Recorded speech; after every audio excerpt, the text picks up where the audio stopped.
मित्र अर्जुन हटकर आज मुक्काम पोस्ट इंदोरी त्या गावामध्ये आलो आहे. येथील प्रगतशील शेतकरी योगेश शिंदेजी माझ्यासोबत आहे. आज त्यांच्या प्लॉटला मी सर्वसाधारणपणे 1 महिना व्हिजिट देऊन झाली होती आणि आज त्यांच्या प्लॉटला मी बघण्यासाठी आलो आणि प्लॉट खरंच चांगला दिसतो. प्रत्यक्षात योगेश शिंदे माझ्यासोबत आहे. नमस्कार सर. नमस्कार. तर काय वाटतं साहेब आणि आपण काय काय केलं होतं तुम्हाला काय वाटतं याच्यामध्ये किंवा मी सुरुवातीला प्रथमच ऊस लावलेला आहे हा. त्यानंतर मग मला गावातून कळालं की अर्जुन सर एक कृषी सहाय्यक आहेत. ते आपल्याला खताची वगैरे त्यांची व्यवस्थित माहिती देतात. तर त्यांना तुम्हाला कॉल केला आणि मग त्यानंतर तुम्ही जे मला जो ऊसाकरता भेसळ डोस दिला व त्यानंतर एक आळवणीचा एक डोस दिला तो मी माझ्या क्षेत्रामध्ये दिला.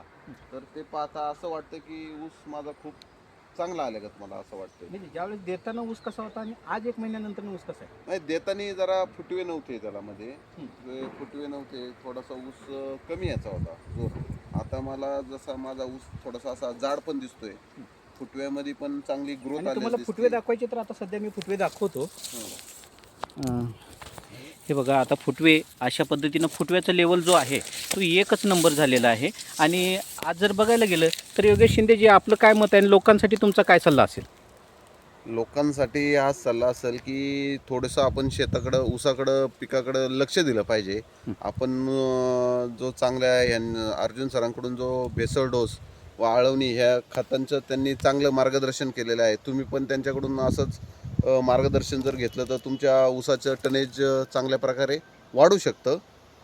एवढंच मी. धन्यवाद साहेब, तुम्ही आमच्यासोबत चांगल्या पद्धतीने फीडबॅक दिलात. अभिनंदन. थँक्यू.